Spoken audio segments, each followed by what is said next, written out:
आपण बनणार आहोत एकदम महाराष्ट्रीयन स्टाईल मस्त अशी कटाची आमटी। खूप टेस्टी लागते, खूप इझी रेसिपी आहे, लवकर होते आणि एकदम टिप्स संग सांगणार आहे की कटाच्या आमटीला तर्री कशी आली पाहिजे।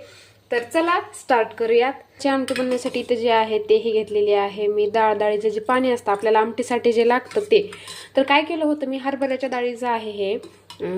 आपण वरणासाठी कशी डाळ वगैरे शिजवतो ना तसं काय करायचं, आपण आता पूर्णाचा स्वयंपाक करतो त्याच्यासाठी आपण आधी काय करतो, हरभऱ्याची डाळ लावतो कुकरमध्ये आणि ते शिजवून घेतो। तर तसंच करायचं आपल्याला, हरभऱ्याची डाळ कुकरमध्ये लावायची, डाळ चांगल्या प्रकारे शिजली की त्याच्यामध्ये जे काही एक्स्ट्राचं पाणी असतं ते आपण साईडला काढून घेतो, कारण आपल्याला पुरण करता येतं त्याच्यामुळे, कारण पुरणामध्ये पाणी नसतं त्याच्याने। तर आपण जे पाणी ते साईडला काढून घेतो ना, तर जेवढं त्याच्यात निघेल तेवढं पाणी साईडला काढून घ्यायचं आणि थोडीशी डाळ जी आहे जसं आपण पुरण नंतर हे करून घेतो, पुरण दळून घेतो ना तसंच ते डाळ जी आहे थोडीशी आपल्याला दळून घ्यायची आहे। आणि ती डाळ याच्यामध्ये जे आहे ते पडली की बारीक बारीक होते हे बघा। आणि त्याच्यामध्ये नंतर आपल्याला जेवढं पाणी लागेल तेवढं पाणी आपण नॉर्मल आपलं जे पाणी असतं ते पाणी आपण याच्यामध्ये टाकू शकतो। तर याची आपल्याला आता बनवायची आहे आमटी। सो चला स्टार्ट करूया त्याच्या रेसिपीसाठी। तर मला इथं आमटी बनवण्यासाठी काय केलेले आहेत, मी 2 छोटे कांदे घेतलेले आहेत। आपण आपल्याला जेवढी आमटी करायची असते त्याच्यानुसार आपल्याला कांदे वगैरे घ्यायचे असतात। तर मला आमटी जास्त काही करायची नाही, थोडी आमटी जेवढं आपल्याला आमटी करायचं त्याच्यानुसार कांदे घ्यायचे। जर थोडेच आणखीन आमटी जास्त करायची असेल आपल्याला तर आपण थोडेसे 2 मोठ्या आकाराचे कांदे घेऊ शकतो, पण मी तर छोट्या आकाराचे घेतलेले आहेत। आणि आता आपल्याला काय करायचं, हे गॅसवरती ठेवायचं आहे। एका गॅसवरती मी हे कांदा टाकलेला आहे, दुसऱ्या गॅसवरती दुसरा टाकून घेते। आता हे बघा, तिकडच्या गॅसवरती एक टाकलेला आहे, आता इकडच्या गॅसवरती एक टाकून घेऊया आणि गॅस ऑन करूयात। आता दोन्ही पण कांदे चांगल्या प्रकारे एकदम भाजलेले पाहिजेत।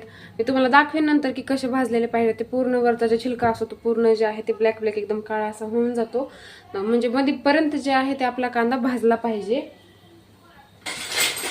आहे ना। उलट पालट करत राहायचं, म्हणजे कांद्याला खाली वरी केलं ना सगळ्याकडून जे आहे ते एकदम खालून वरून सगळीकडून मस्त असला भाजला जाईल कांदा आपला। तर हे बघा, आता दोन्ही पण कांदे जे आहेत एकदम चांगले आपले भाजलेले आहेत। पूर्ण त्याचा कलर जे आहे ते डार्क झालाय आणि डार्क झाल्यानंतर लगेच डार्क होतो तसं तर कलर, पण नंतर आणखीन आपल्याला थोड्या वेळ ते जे आहे ते आपल्याला गॅसवरतीच ठेवायचं आहे, लगेच काढून घ्यायचे नाहीयेत कांदे। तर आपला कांदा जे आहे ते एकदम मस्त असा आता फ्राय झालाय पूर्ण। आता हे बघा, यामध्ये पूर्ण चाकू सहजपणे जात आहे। हे गॅसच्या साईडला काढून घेऊयात आपण दोन्ही पण आणि आता गॅस बंद करून घेऊयात। तर बघा, इथं गॅसवरती मी पातेला ठेवलेला आहे गरम होण्यासाठी, आपल्याला फोडणी देण्यासाठी। कढईमध्ये पण आपण देऊ शकतो।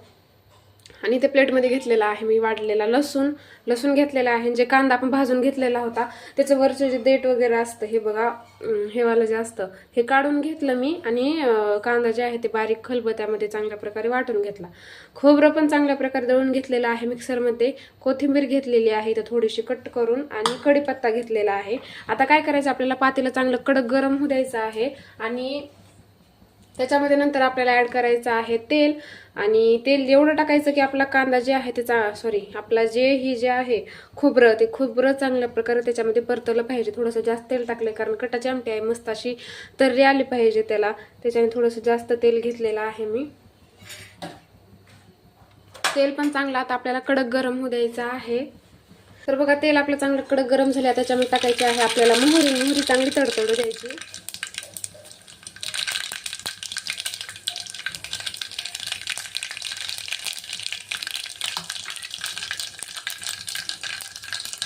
मोहरी चांगली तडतडल्यानंतर लगेच आपल्याला त्याच्यात ऍड करायचं आहे लसूण, कढीपत्ता आणि हे चांगल्या प्रकारे असं मिक्स करून घ्यायचे।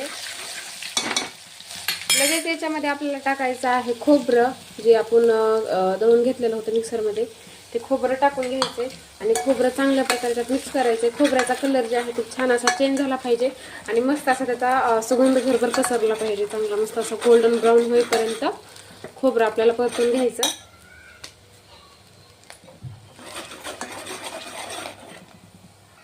तर हे बघा, खोबऱ्याचा कलर जे आहे ते पूर्ण चेंज झालाय। आता याच्यामध्ये मी टाकत आहे आपला हे भाजलेला आणि वाटून घेतलेला कांदा, हे टाकायचं, हे चांगल्या प्रकारे आता मिक्स करून घ्यायचं आहे।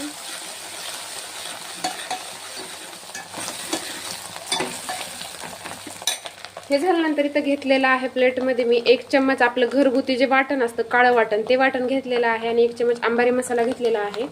हे टाकून घ्यायचं याच्यामध्ये आणि हे टाकून मिक्स करून घ्यायचं.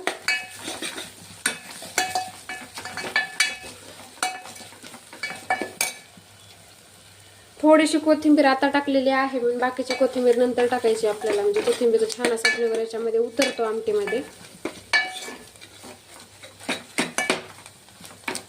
तर हे बघा, आता पूर्ण आपला मसाला जे आहे ते हे मस्त असा फ्राय झालेला आहे. आता याच्यामध्ये आपल्याला हे जे डाळीचं जे पाणी आपण केलेलं होतं हे पाणी पूर्ण टाकून घ्यायचं.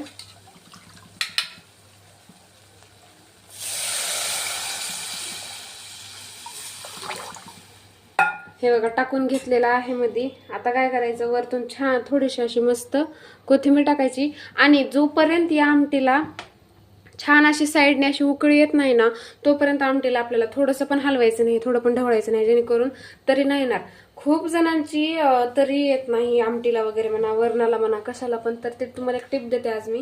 काय करायचं, आपण कुणी कुणी काय करतं, गरम पाणी घेतं, गरम डाळ करून घेतं की पटकन तरी येईल वाटतं त्यांना गरम पाण्यानं पटकन, पण तसं नसतं होत.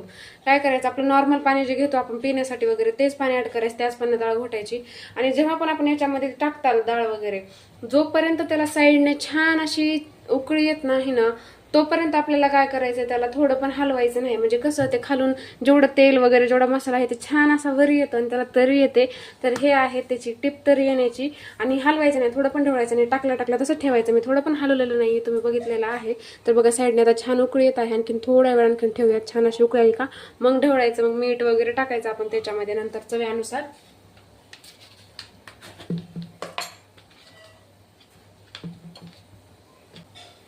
तर हे बघा साईडने मस्त अशी उकळी आलेली आहे. आता आपण आमटीला हलवू शकतो.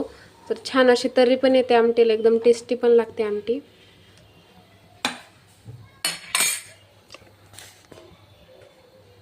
मस्त अशी तर्री तर आलेलीच आहे. आता काय करायचं, आपल्याला याच्यामध्ये चवीनुसार मीठ टाकायचे. तर मी चवीनुसार याच्यामध्ये आता मीठ टाकून घेते. जेवढं आपल्याला मीठ लागतं त्याच्यानुसार, कुणाला कमी लागतं कुणाला जास्त लागतं. आणि याला मिक्स करायचं आणि मस्त आपली जी आहे ते आमटी रेडी झालेली आहे. खूप छान लागते, खूप टेस्टी लागते. नक्की ट्राय करा जर ही अशी रेसिपी तुम्ही ट्राय केली नसेल तर. तर बघा आपली मस्त अशी कटाची आमटी एकदम छान अशी रेडी झालेली आहे. खूप छान लागते, खूप टेस्टी लागते, एकदम इझी रेसिपी आहे. नक्की ट्राय करा जर तुम्ही ही रेसिपी ट्राय केली नसेल तर. भातासोबत खूप छान लागते ही आमटी. आणि चॅनलला अजून सबस्क्राईब केलं नसेल तर माझ्या चॅनलवर नवीन असताल तर पटकन चॅनलला सबस्क्राईब करून ठेवा असेच नवनवीन छान रेसिपीज पाहण्यासाठी. तर चला भेटूया पुढच्या रेसिपीमध्ये.